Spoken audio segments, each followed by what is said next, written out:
Hi everybody and welcome back to my channel. Today I want to talk to you about how I annotate books. But before we get started, don't forget to hit that subscribe button, hit that bell notification down below, and wait, did I do this right? I didn't do this right, guys. But before we get started, hit that subscribe button down below and hit that bell notification button so you never miss anything.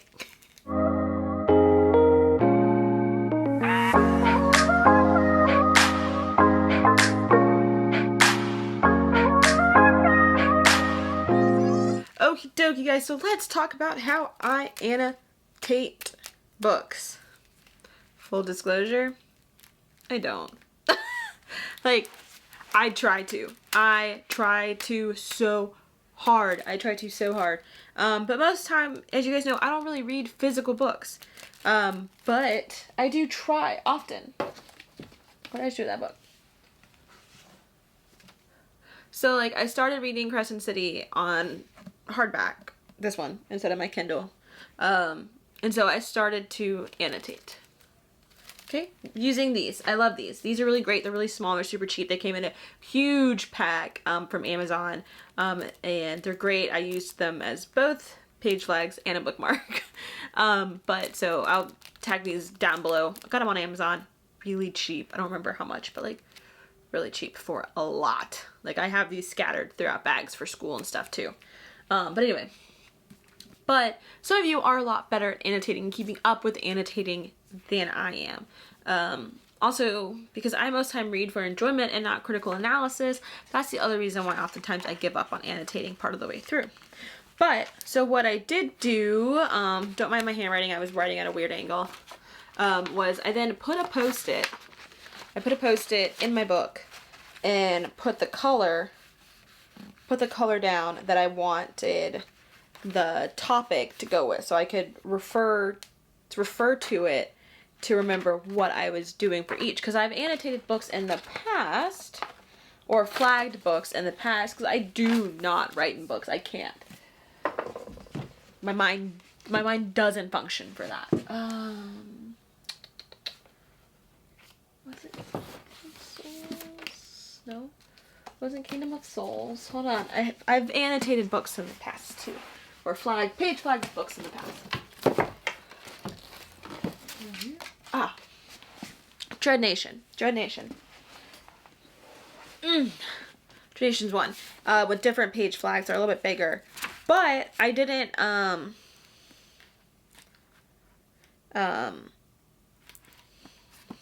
didn't put what each color meant in the beginning. So I don't really remember what each color means. I mean, I kind of remember, like, I'm pretty sure blue for me always means character, like a new character name or something like that I don't know.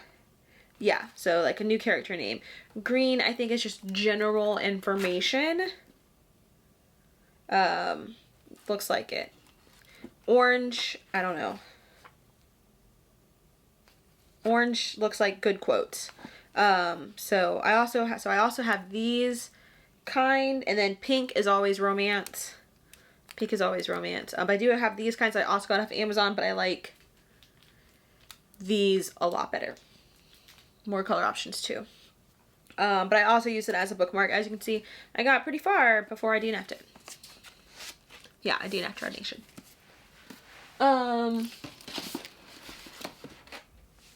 So that was really important to me to add in a legend, as you will, for my map.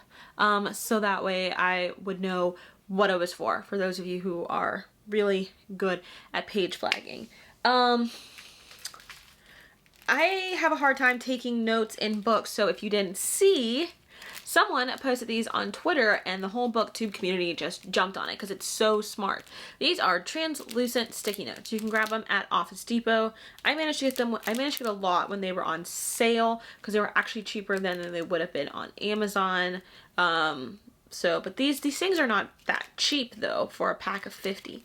But it's so rare that I really want to make like real notes in a book, but I bought them just in case, because sometimes I do notes, but I don't want to write in my book.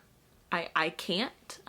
Something about it, unless I'm reading it for school, Like, unless this is a school book, like I am taking an English lit class, I have a hard time writing in my books. So I don't, but this was such a lifesaver for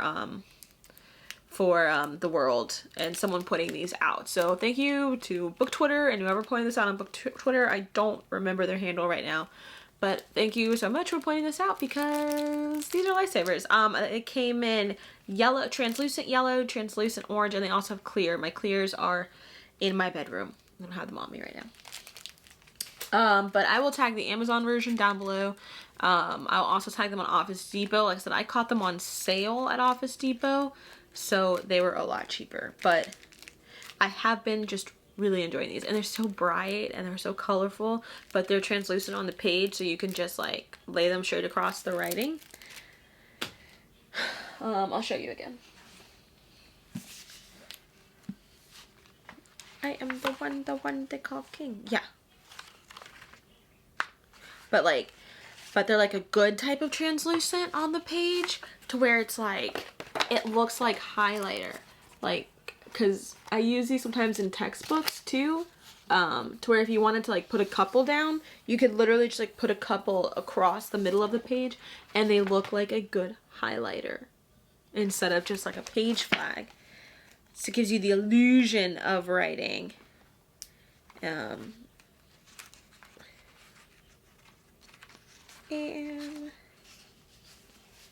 see, gives you the illusion of writing and not just flagging.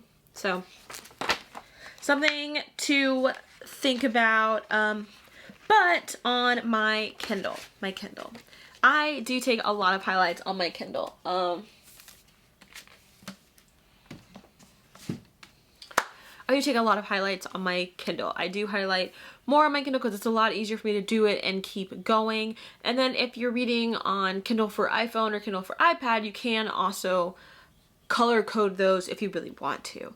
Most of the time I'm on my normal Kindle, either my Oasis or my Paperwhite, and I am reading from those. So most of the time I'm just highlighting and moving on. Sometimes if I find something like really funny, I'll write a quick note about it, or if I'm like, what the fuck is this? I'll do a quick note about it. I've thought about making them public on my Goodreads, so you guys can see what my little musings to myself are while I'm reading. If that's something you guys would be interested in, let me know down below, because I can easily switch that on for Goodreads so you guys can see my notes and highlights and what goes through my brain when I'm reading.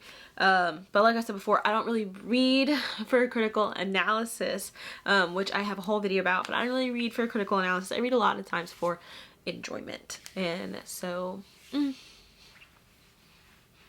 there's that. So y'all, that's how I annotate books, or how I don't annotate books. A lot of times when I have to stop and annotate or something, I feel like it takes me out of the story when I feel like I have to stop and annotate.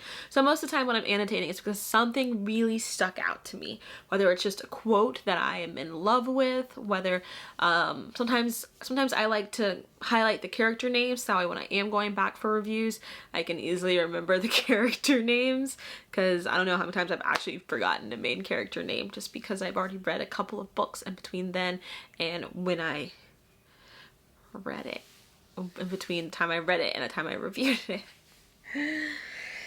Get yourself together, India.